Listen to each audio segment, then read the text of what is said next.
ಬೆಳಗಾವಿ ಜಿಲ್ಲೆಯ ಬೈಲಹೊಂಗಲ ತಾಲೂಕಿನ ಗಿರಿಯಾಲ ಗ್ರಾಮದಲ್ಲಿ ಮಹಾನವಮಿ ಹಾಗೂ ದಸರಾ ಹಬ್ಬದಂದು ಪ್ರತಿ ವರ್ಷದಂತೆ ನಡೆಸುತ್ತಿರುವಂತೆ ಈ ವರ್ಷವೂ ಕೂಡ ಶ್ರೀ ವೆಂಕಟೇಶ್ವರ ದೇವಸ್ಥಾನ ಜಾತ್ರೆಯು ಅತ್ಯಂತ ಅದ್ದೂರಿಯಾಗಿ ನಡೆಯಿತು.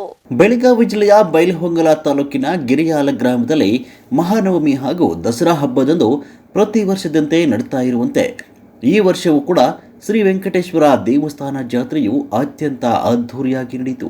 ಗಿರಿಯಾಲ ಗ್ರಾಮದಲ್ಲಿ ಅತ್ಯಂತ ಪ್ರಸಿದ್ಧವಾಗಿರುವ ಈ ವೆಂಕಟೇಶ್ವರನ ದೇವಸ್ಥಾನದ ಇತಿಹಾಸವು ಎಷ್ಟು ತಿಳಿದುಕೊಂಡರೂ ಕಡಿಮೆನೇ. ಹೌದು, ಶ್ರೀ ವೆಂಕಟೇಶ್ವರ ದೇವಸ್ಥಾನಕ್ಕೆ ಸುತ್ತಮುತ್ತಲಿನ ಹಳ್ಳಿಗಳು ಸೇರಿದಂತೆ ಮಕ್ಕಳು ಹುಟ್ಟಿದಿಂದ ವಯಸ್ಕರವರೆಗೂ ತಮ್ಮ ಇಷ್ಟಾರ್ಥಗಳನ್ನು ಬೇಡಿಕೊಂಡು ತೆಂಗಿನಕಾಯಿಯನ್ನು ಸಮರ್ಪಣೆ ಮಾಡುವ ಮೂಲಕ ತಮ್ಮ ಹರಕೆಯನ್ನು ತೀರಿಸುವ ಮೂಲಕ ಭಕ್ತಿ ಭಾವವನ್ನು ಅರ್ಪಿಸುತ್ತಾ ಒಬ್ಬರೊಬ್ಬರು ಬನ್ನಿ ಕೊಡುವ ರೀತಿಯಲ್ಲಿ ನಾವು ನೀವು ಬಂಗಾರದಂಗ ಇರೋಣ ಅಂತ ಬಾಂಧವ್ಯ ಮೂಡಿಸಿಕೊಳ್ತಾರೆ. ಶಿಶು ಮಕ್ಕಳ ಹರಕೆಯನ್ನು ತೆಂಗಿನಕಾಯಿ ತುಲಾಭಾರ ಮಾಡುತ್ತಾ ದೇವರ ಪಾಲಿಗೆ ದಾಟಿದ ಮೇಲೆ ಆಕಾಶದತ್ತ ತೂರುವ ಮೂಲಕ ಇಷ್ಟಾರ್ಥವನ್ನು ಸಮರ್ಪಣೆ ಮಾಡ್ತಾರೆ. ಗಿರಿಯಾಲ ಗ್ರಾಮದಲ್ಲಿನ ಈ ವಿಶೇಷ ದಿವಸ ಗ್ರಾಮಸ್ಥರಿಗೆ ಅತ್ಯಂತ ಸಂತೋಷ ನೀಡುವ ದಿನವೇ ಹೌದು. ಈ ದೇವಸ್ಥಾನದಲ್ಲಿ ಋಷಿಮುನಿ ಶ್ರೀ ಶರಣಪ್ಪ ಅಜ್ಜನವರ ಅಂದು ಹೇಳ್ತಾ ಇದ್ದ ಸತ್ಯದ ನುಡಿಗಳಂತೂ ಶಾಶ್ವತವಾಗಿರುವ ಈ ಭಕ್ತಿ ಭಾವನೆ ಇಂದಿಗೂ ಮುಂದುವರೆದಿರುವುದು ನಿಜಕ್ಕೂ ಇಡೀ ಗ್ರಾಮ ಎಲ್ಲ ಸದ್ಭಕ್ತರಿಗೂ ನೆಮ್ಮದಿಯನ್ನು ತಂದುಕೊಟ್ಟಿದೆ. ವರದಿಗಾರರು ರುದ್ರಪ್ಪ, ಹುಬ್ಳಿ.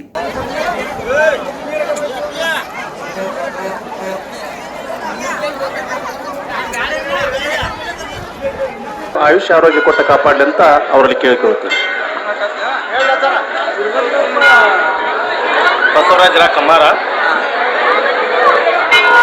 ಬಸವರಾಜ್ ರಾ ಕಮ್ಮಾರ.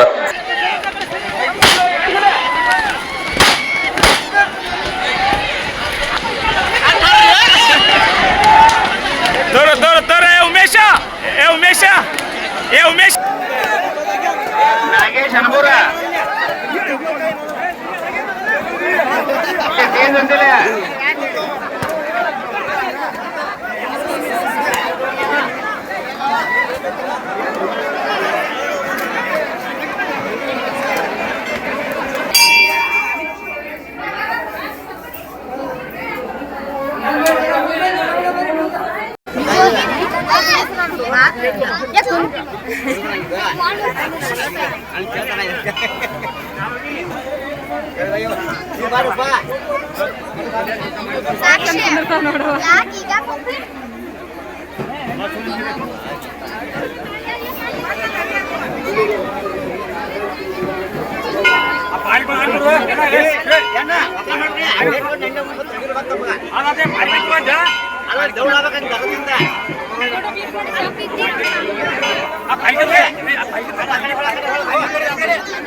ಒಂದ್ ಸೆಕೆಂಡ್ ಎಲ್ಲಾರು ಅಲ್ಲೇ ನಿಂದ್ರಿ, ಮುಂದಿಂದ್ರಿ.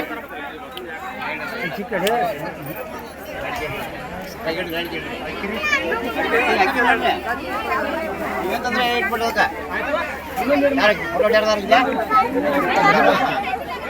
ಬೇಕಾ ತೆಗಿಬೇಕಾ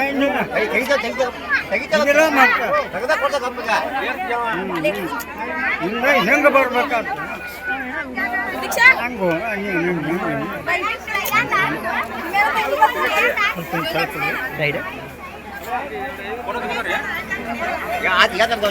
ನೋಡದ ನೋಡ ಹಂಗ ಮಾಡಂಗಿಲ್ಲ. ಬಡ ಬಡ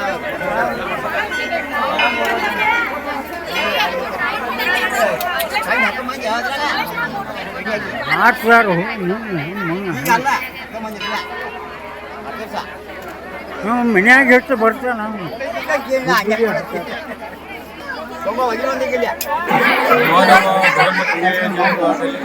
ಧರ್ಮದಿಂದಲೇ ವಿಶ್ವಕ್ಕೆ ಶಾಂತಿ.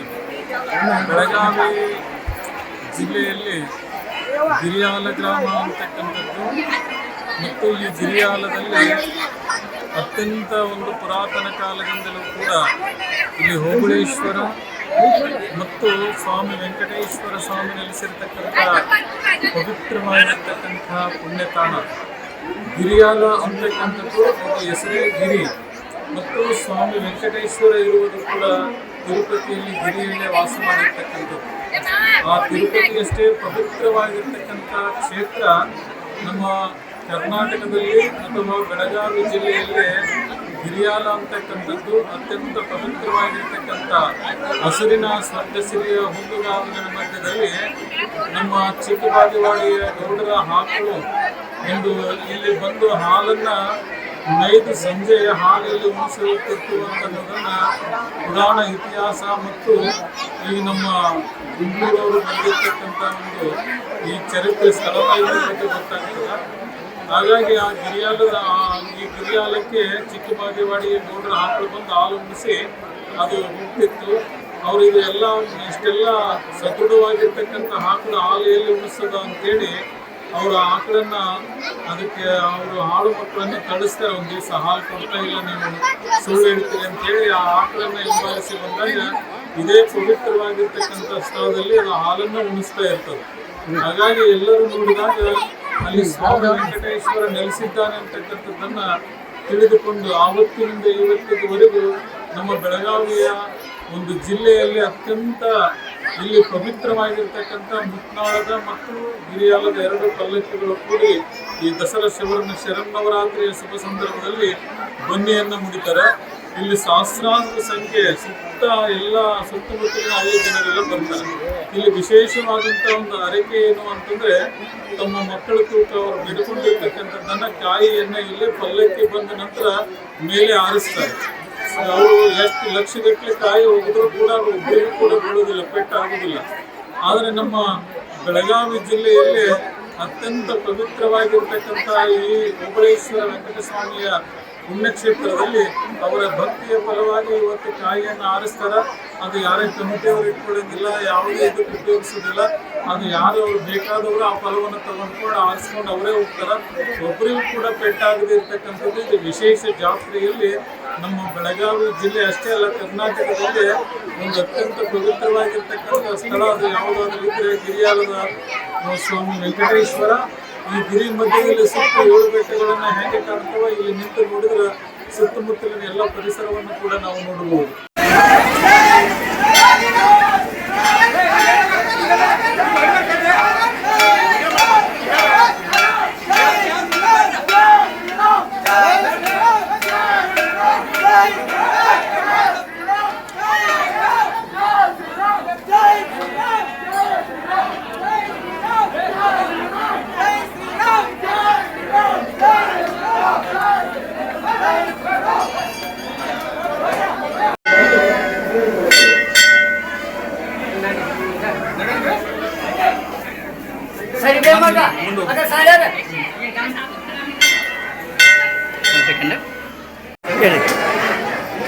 ವರ್ಷಕ್ಕಿಂತ ಚಲೋ ಎಲ್ಲರಿಗೂ ಜಾತ್ರೆ ಚಲೋ ನಡೆಯತ್ತಂದ್ರೆ ಈಗ ಹೆಚ್ಚಾಗಿಲ್ಲ ಅಂತ ಹೇಳ್ಬಿಡ್ತಾರೆ.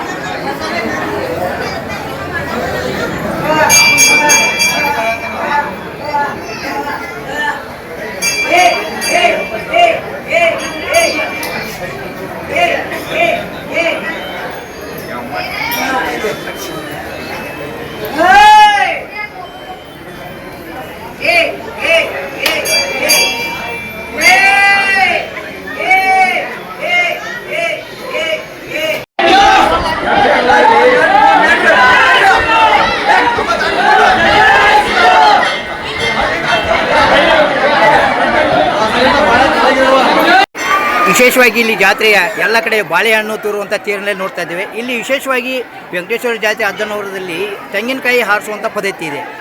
ಇದ್ರ ಬಗ್ಗೆ ತಾವು ಹೆಂಗೆ ಹೇಳೋಕ್ಕೆ ಇಷ್ಟಪಡ್ತೀರಂತ? ವಿಶೇಷವಾಗಿ ಇದು ಬೆಳಗಾವಿ ಜಿಲ್ಲೆಯ ಬೈಲಹೊಂಗಲ ತಾಲೂಕಿನ ಕೊನೆಯ ಹಳ್ಳಿ ಗಿರಿಯಾಲ್ ಗ್ರಾಮ, KB ಗಿರಿಯಾಲ್ ಅಂತೇಳಿ. ಈ ಗ್ರಾಮಕ್ಕೆ ಒಂದು ಇತಿಹಾಸ ಇದೆ. ಯಾವಾಗ ಈ ಊರ ಕಾಣಿಸ್ಕೊಂತು ಆ ವೇಳೆಯಲ್ಲಿ ಒಂದಿಲ್ಲಿ ಉದ್ಭವ ಮೂರ್ತಿ ಹುಡ್ತದ. ಉದ್ಭವ ಮೂರ್ತಿ ಹುಟ್ಟಿದಂಥ ಸಮಯದಲ್ಲಿ ಏನಾಗ್ತದೆ ಅಂದರೆ ಚಿಕ್ಕ ಬಾಗೇವಾಡಿಯಿಂದ ಒಂದು ಗೌಡ್ರ ಮನೆತನದ ಆಕಳ ಇಲ್ಲಿ ಬಂದು ಹಾಲು ಕೊಡ್ತಿರ್ತದ. ಇಲ್ಲೇನು ಅವ್ರ ಮನ್ಯಾಗ ಏನು ವಿಚಾರ ಮಾಡ್ತಾರೆ ಅಂತಂದ್ರೆ ಇಲ್ಲಿ ಯಾಕೆ ನಮ್ಮ ಆಕಳ ಯಾಕೆ ಹಾಲು ಕೊಡವಲ್ತು ಅನ್ನೋದನ್ನು ಗಮನಿಸ್ಕೊಂಡು ಅವ್ರು ಹಿಂದಿಂದ ಫಾಲೋಅಪ್ ಮಾಡ್ಕೊಂಬರ್ತಾರೆ. ಭಾಳ ದಿವಸದ ನಂತರ ಇಲ್ಲಿ ಬಂದು ನೋಡಿದಾಗ ಒಂದು ಹುತ್ತದ ಹುತ್ತಿನ ಮೇಲೆ ಹಾಲು ಕೊಟ್ಟದು ದಿನನಿತ್ಯ ಅದನ್ನು ಕಾಯಕವನ್ನು ಮಾಡ್ತಾ ಇಲ್ಲೇನು ಮೈಯಾಕೆ ಇಲ್ಲಿ ಗುಡ್ಡಕ್ಕೆ ಬರ್ತಿತ್ತು ಆ ಗುಡ್ಡದಿಂದ ಇಲ್ಲಿ ಬಂದು ಅದು ಹಾಲನ್ನು ಇಲ್ಲಿ ಕೊಟ್ಟು ಹೋಗುವಂಥ ಒಂದು ಆ ಆಕಳಿಗೆ ಒಂದು ರೂಢಿಯಾಗಿತ್ತು. ಅವಾಗ ಇಲ್ಲಿ ಬಂದು ಆಗಿದ್ದು ನೋಡಿದಾಗ ಸಣ್ಣದೊಂದು ಮೂರ್ತಿ ಸಿಗ್ತದೆ. ಅದು ಮೂರ್ತಿ ಈಗೂ ಸಹ ಇದೆ. ಈಗೇನು ನಾವೇನು ತಯಾರಿ ಮಾಡಿದಂಥ ಮೂರ್ತಿ ಏನಿದೆ ಆ ಮೂರ್ತಿ ಕೆಳಗಡೆ ಒಂದು ಸಣ್ಣ ಮೂರ್ತಿ ಇದೆ, ಅದು ಉದ್ಯಮ ಮೂರ್ತಿ. ಸರ್, ಪ್ರತಿ ವರ್ಷದಂತೆ ಈ ವರ್ಷವೂ ಜಾತ್ರೆ ನಡೀತಾ ಇದೆ. ಈ ಜಾತ್ರೆ ಬಗ್ಗೆ ತಾವು ಕೂಡ ಏನು ಇಷ್ಟಪಡ್ತೀರಂತ? ಗಿರಿಯಾಲ್ ಗ್ರಾಮದ ಈ ಜಾತ್ರೆ ಇಲ್ಲಿಯ ಜನಪದರದ ಒಂದು ಭಾಳಷ್ಟು ರೂಢಿ ಪರಂಪರೆಯಿಂದ ಆಚರಣೆ ಆಗ್ತಾ ಬಂದಿರೋದು. ನಾವು ಬಾಲ್ಯದಿಂದಲೂ ಈ ಜಾತ್ರೆಯನ್ನು ಪಾಲ್ಗೊಳ್ತಾ ಇದ್ದೇವೆ. ನಮ್ಮ ಇಷ್ಟ ಹರಕೆಗಳನ್ನೆಲ್ಲ ಈ ನಮ್ಮ ಒಬಳೇಶ್ವರ ಈಡೇರಿಸುತ್ತಾ ಬಂದಿದ್ದಾನೆ. ಹಾಗಾಗಿ ನಮ್ಮೂರಿನಲ್ಲಿ ಯಾವೇ ಆಗಲಿ ನಮ್ಮೂರಿನ ಪ್ರತಿಯೊಬ್ಬ ಪ್ರಜೆ ಕೂಡ ಹೆಣ್ಣಾಗಲಿ ಗಂಡಾಗಲಿ ಅವರ ಮಕ್ಕಳು ಆದರೆ ಇಲ್ಲಿ ಬಂದು ತುಲಾಭಾರವನ್ನು ಮಾಡಿಸ್ತಾರೆ. ಹೀಗಾಗಿ ಅವರ ಆಯುಷ್ಯ, ಆರೋಗ್ಯ, ಸಂಪತ್ತನ್ನು ನಮ್ಮ ಶರಣಾಚಾರ್ಯ ಹಾಗೂ ಯೋಗೇಶ್ವರ ಎರಡೂ ಜೊತೆಗೆ ಪುಣ್ಯದ ದಿನ ಅಂತೇಳಿ ಇವತ್ತು ಮಾನವೀಯ ನಿಮಿತ್ತ ಜಾತ್ರೆಯನ್ನು ಮಾಡಿಕೊಡ್ತಾರೆ. ಸ್ಥಳೀಯವಾಗಿ ಒಬ್ಬಳಪ್ಪ ಪೂಜೆ ಮಾಡ್ತಿದ್ದ ಬೆಟ್ಟ ಆಲಯದ ಪರ್ವತ ಗಿರಿಯಾಲ ಇದು ಎರಡನೇ ಪುಣ್ಯ ತಿರುಪತಿ ಕ್ಷೇತ್ರ ಅಂತಕ್ಕಂಥ ನಿಟ್ಟಿನೊಳಗೆ ನಮ್ಮ ಬೆಳಗಾವಿ ಜಿಲ್ಲೆ ಮತ್ತು ಹೊರ ಜಿಲ್ಲೆಗಳಲ್ಲೂ ಹೊರ ರಾಜ್ಯದಲ್ಲಿ ಇರ್ತಕ್ಕಂಥ ಭಕ್ತರಿದ್ದಾರೆ. ಇದೊಂದು ಗ್ರಾಮದಲ್ಲಿ ಹೆಚ್ಚಿನ ಆರಾಧ್ಯ ಹರಕೆ ಮಾಡಿದ್ರೆ ಅವ್ರು ಇಷ್ಟಾರ್ಥಸಿದ್ಧ ಅಂತಕ್ಕಂಥದ್ದಿದೆ. ಅದು ನಿಜವಾಗಿಯೂ ಇಲ್ಲಿ ನಾವು ಅದನ್ನು ಅನ್ವೇಷಿಸತಕ್ಕಂಥ ಏನು ವರ್ಷಕ್ಕಿಂತ ಚಲೋದು ಎಲ್ಲರಿಗೂ ಜಾನ್ರಿ ಚಲೋ ನಡೆಯತ್ತಂದ್ರೆ ಇದಕ್ಕೆ ಹೆಚ್ಚಾಗಿತ್ತು ಅಂತ ಹೇಳ್ಬೋದು.